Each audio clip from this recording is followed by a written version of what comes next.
ක්‍රියාකාරකම් තුළ සිත මධ්‍යස්ථව තියාගන්නකොට ඒ මධ්‍යස්ථව තියාගන්න කෙනා නිවනට සමීප වෙනවා. ඇත්තටම කෙනෙක් වර්තමානයේ නම් ජීවත් වෙන්නේ වර්තමානයේ ජීවත් වෙච්ච වෙන සත්වයා මිනිසයා කෝ එහෙම කෙනෙක් නැහැ. ඒක තමයි නිබ්බාන. වර්තමානයේ ජීවත් වෙන කෙනෙක් නැහැ. ඔයගොල්ලෝට කල්පනා කරන්න පුළුවන් වෙන්නේ අතීතයේ ජීවත් වෙච්ච කෙනෙක් ගැන ඕ අනාගතයේ ජීවත් වෙන කෙනෙක් ගැන මිසක් ඔයගොල්ලන්ට කල්පනා කරන්න බෑ වර්තමානයේ ජීවත් වෙන කෙනෙක් ගැන.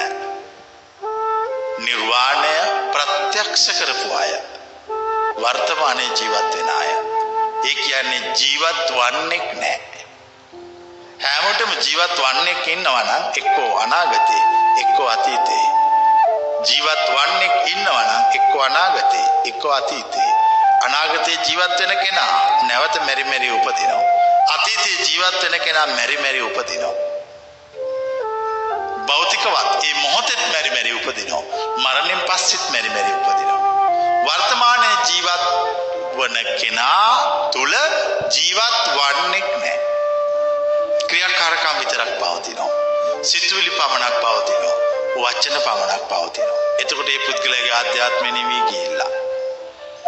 මේ කියපු කතාවට කෙනෙකුට එකපාරට එන්න බෑ.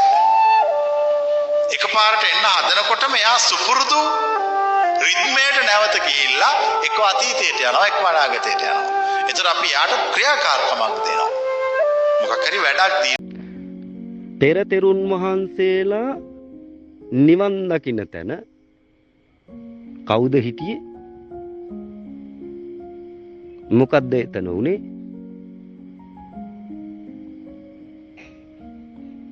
කොහොමද ඒ කට්ටිය නිවන් දැක්කේ? මෙන්න මේ සියලු විස්තර කීමට හැකියාව තිබිය යුතුයි කියලා කියන. කාලය ධර්මයට පරිවර්තනය කරන්න පුළුවන් හැකියාව බුදුවරු සතුව පවතිනවා කියලා කියන.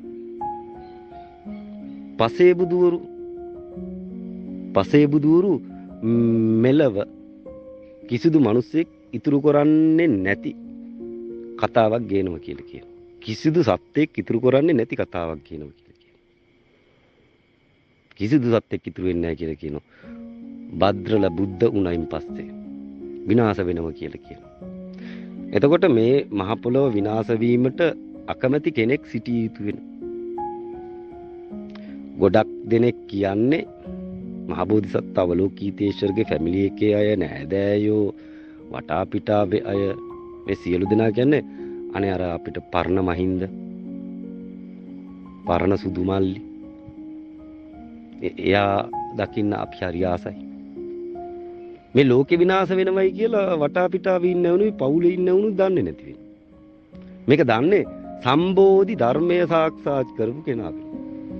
සම්බෝධි ධර්මය සාක්ෂාත් කිරීමට හැකියාව ඇති දෙදෙනෙක් ඉන්නේ. එක්කෙනෙක්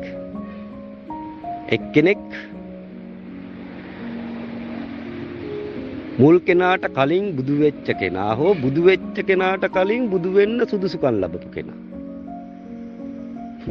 ඒක තේරුණාද මන් දන්නේ. මුල් කෙනාට කලින් බුදු වෙන්න පුළුවන් කෙනාට හැකියාව තියෙනවා සම්බෝධි ධර්මයේ විග්‍රහ කරන්න. බුදු වෙච්ච කෙනාට කලින් බුදු වෙන්න සුදුසුකම් ලැබපු කෙනාටත් හැකියාව තියෙනවා සම්බෝධි ධර්මයේ විග්‍රහ කරන්න. කාලය ධර්මයේ තිබිච්ච ස්ථානයට ගෙනියන්න. මේ දැන් තියෙන කාලයේ තියෙන මේක ධර්මයේ තිබිච්ච ස්ථානයට ගෙනියන්න. කොහාට ගෙනියන්න පුළුවන් හැකියාව තියෙනවා.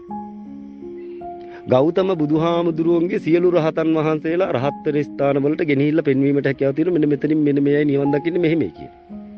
කිව්වන් පස්සේ පේනවා. සම්පූර්ණම කතාව කියාගෙන ගිහිල්ලා මේ පේනවද?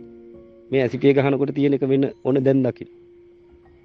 ඕන්න පේනවද කියලා. එහෙ තිබිච්ච එක මෙතෙන්ට ගෙනල්ලා පෙන්නනෝ පේනවද කියලා. කොහෙද තිබිච්ච එකක්? වසර 2600කට කලින් තිබිච්ච එකක් මෙහෙ තියලා පෙන්නනෝ පේනවද කියලා. මෛත්‍රී බුදුහාමුදුරුවන්ගේ බුද්ධ ශේස්ත්‍රය. ඕකනේ මෙතේ බුදුන් දැක නිවන් දැකුවේ කියලා කියන්නේ. ඒ කට්ටියන්ටත් පෙන්නනවා කියලා කියනවා. මෙහි තියෙන. මෙතේ බුදුන්ගේ ශේස්ත්‍රය තමයි ඇසිපිය ගැහුවන් පස්සේ පේන අසංඛ්‍යාතය. ඒ බුද්ධ ශේස්ත්‍රය තමයි ඔය තියෙන්නේ. නිවන් දකින්නේ කොහොමද? අධර්ම පුණ්ඩික සූත්‍රය ශ්‍රවණය කරන්න ඕන. මෛත්‍රී බුදුහාමුදුරගේ බුද්ධ ශේස්ත්‍රය නිවන් දකින්න. ඒකට තියෙන පරිනිර්වාණ ධාතුව වෙන. නිවන් දැක්ක පරිනිර්වාණට ගියා. ගෞතම බුදුහාමුදුරුන්ගේ ගාවත් තිබිලා තියෙන්නේ එම සූත්‍රයම වෙන. නිවන් දැක්ක පරිනිර්වාණට ගියා.